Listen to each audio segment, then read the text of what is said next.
Dan and I have been married for 3 years and 8 months ago welcomed our amazing son into the world. He was very planned and wanted, and motherhood had been transformative for me. I was able to take for 1/2 months maternity leave before going back to work. Without going into too many details, we both work white-collar jobs that require professional attire. A normal workday look for me is a skirt or pair of slacks, a silk blouse, pumps or boots depending on the weather, but always with a heel because I'm 5'0", maybe a blazer if I have a big meeting. Dan wears a suit almost every day. I also style my hair and do some makeup for work every day. This is what I wore before our son was born and what I continue to wear. Dan and I are pretty even in sharing parenting duties. I tend to take mornings because I'm more of a morning person than Dan. A normal morning for me starts early: short workout, shower, get baby up, get baby ready and baby off to Dan because the daycare is on Dan's way to work. I'm normally dressed at the tail end of this process, but I keep my robe on over my clothes in case my son wants to give my outfit something to remember him by on our way out the door. For the last month or so, Dan has been more irritable than normal in the morning. There have been side comments if he gets up and I'm drying my hair or getting dressed. Basically, if I'm not 100% focused on my son in the AM. Our son is happy playing and supervised, so I just chalked it up to morning moodiness, but it's been getting worse. Last night, I brought it up in what I thought was a neutral, non-confrontational way. Basically, his answer was this: his mom was 100% a mom after her kids were born. She gained a fair amount of weight after she had kids and never tried to lose it. She wore sweatpants every day and works a job where she wears a uniform, so if she wasn't in her work uniform she was in sweats and a t-shirt. She never did her hair or makeup. Her entire identity was being a mom, and she shared with me how hard it was to watch her kids start their own lives. Dan thinks I don't care about our son as much as he does since I worked on losing the baby weight and still put effort into my appearance. I feel like keeping this part of my identity actually helps me be a better mother. I love my son, but I'm still me and I still have the things I like to do. Dressing well my identity actually helps me be a better mother. I love my son, but I'm still me and I still have the things I like to do. Dressing well, blowing out my hair and doing my makeup are therapeutic to me.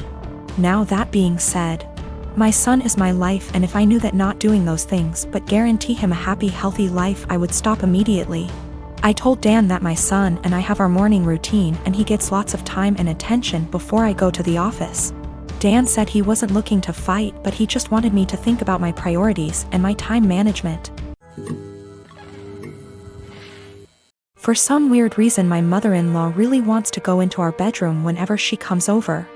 On one occasion I followed her as she went upstairs. I was going to get something for my child as the bedrooms are upstairs. And she walked past the bathroom on the main floor and up the stairs behind it. She didn't hear me, and I caught her walking straight into my room and rifling through bills on my dresser. She denied snooping, even though I'd just watched her do it, and said she was just going to use our bathroom because she couldn't find the other ones. She walked right past the one on the main floor and another one in the upstairs hallway to go into our bedroom. Since that happened, I installed an exterior doorknob that requires a key on our bedroom door and one on the door to our office / spare bedroom. However, she's still always forgetting where the bathroom is and trying the bedroom and office door. This really ticks me off. My husband says that I just get annoyed at this because everything she does drives me crazy, and since we've put locks on the rooms we don't want her in, there isn't really a problem anymore.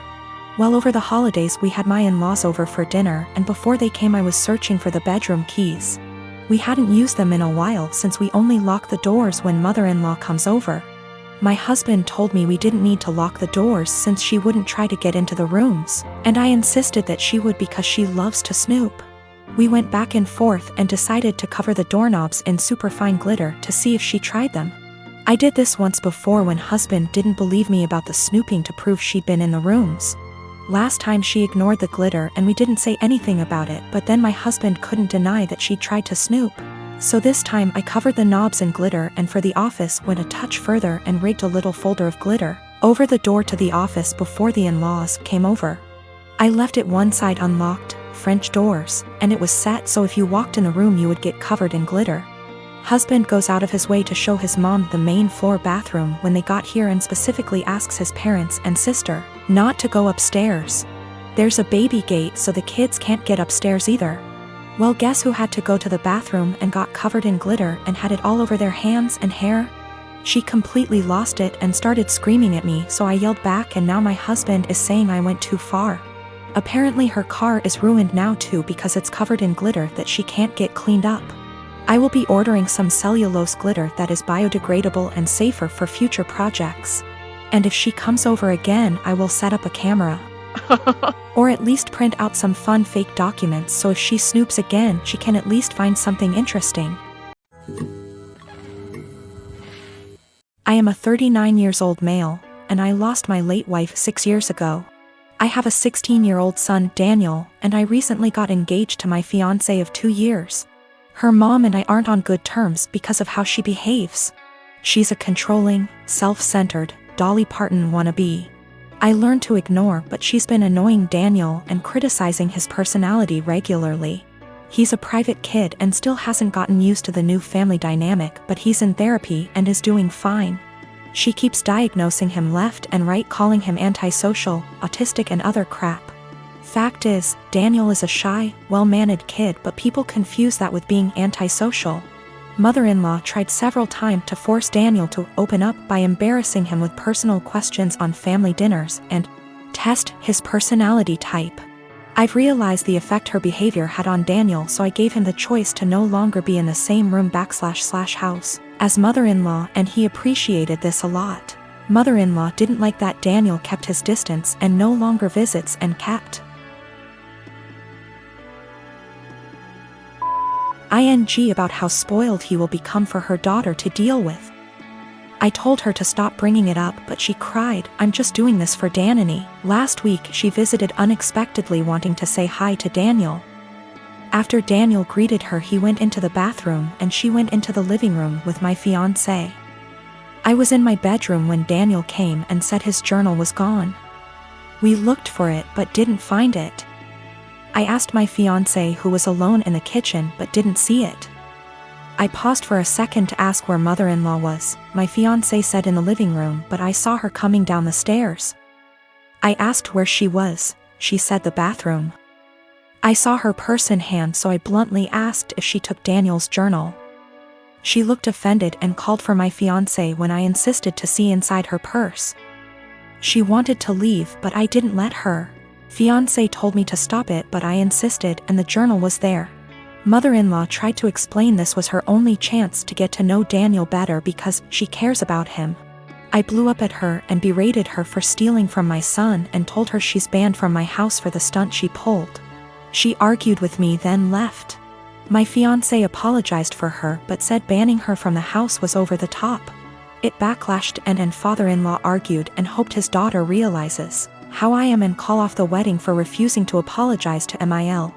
Fiancé said her family won't come to the wedding till I reconcile with her mom and cancel the ban, but I won't let my son be disrespected in his own house and asked my fiancé to understand. I'm refusing to reconcile but am aware this could ruin my relationship with all my in-laws, not just mother-in-law, and my fiancé thinks I'm selfish to cause drama. I met this guy about 18 months ago, and we've been together since. He knows about my employment history, and he said that he has no issue with it.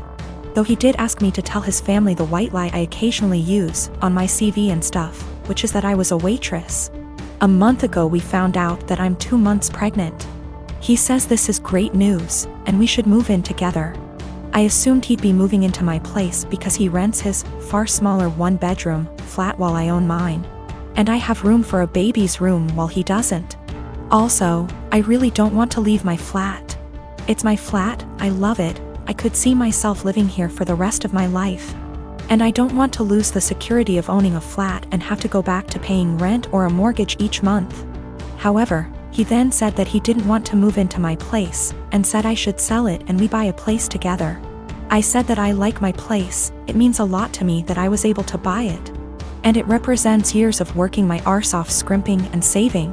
He then said that he understands all of that, but we should be living together by the time the baby comes, and he didn't want to live in my flat. I asked him why not. It's a great flat, it's central to everything, it's spacious, it's got room for all his stuff. There's a daycare in the building, run / owned by another tenant, and a school 5-minute walk away, the list goes on.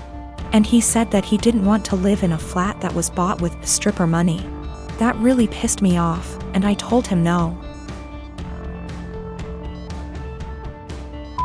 Way am I selling my flat and that he never had an issue with my stripper money paying for this flat before now. I said I wasn't giving up the security of owning a home for someone who tries to make me feel ashamed about something I don't feel ashamed of. He said that his point is if I sold the flat then we could get a new place with the money from the sale. I said, wouldn't that still be stripper money? And he said that's different, and I asked how. He then said he was going back to his place because I can't talk to you when you're in this state. He's gone back to his flat now and he's texted me saying I'm overreacting / irrational and I need to think of this realistically, rather than emotionally. He says he wouldn't feel right raising a child in my flat knowing how I purchased it and selling back / moving is the best idea of all of us, not to mention the fact he isn't on the deed because it's my place and it would never feel like our place because of this. I feel I might be the arse because I get why he might feel like it's just my place and I feel I'm being too rigid, in a time we need to work together. Plus I spoke to my sister and she sided with him, so 2 out of 3 people think I'm in the wrong here. I dumped him. There was a whole conversation and during the conversation he said he didn't want to be a parent if I wasn't willing to do everything he wanted, including sharing a house back / deed, plus staying together. Also, at the start of the conversation I said what a few people suggested, which was that I'd be willing to sell and split the house with him, provided he paid 50%, and he got very, very angry. Very, very quickly. He also said a few other things, how it's all going to pan out just yet, but it looks like I'm going to be a single mother,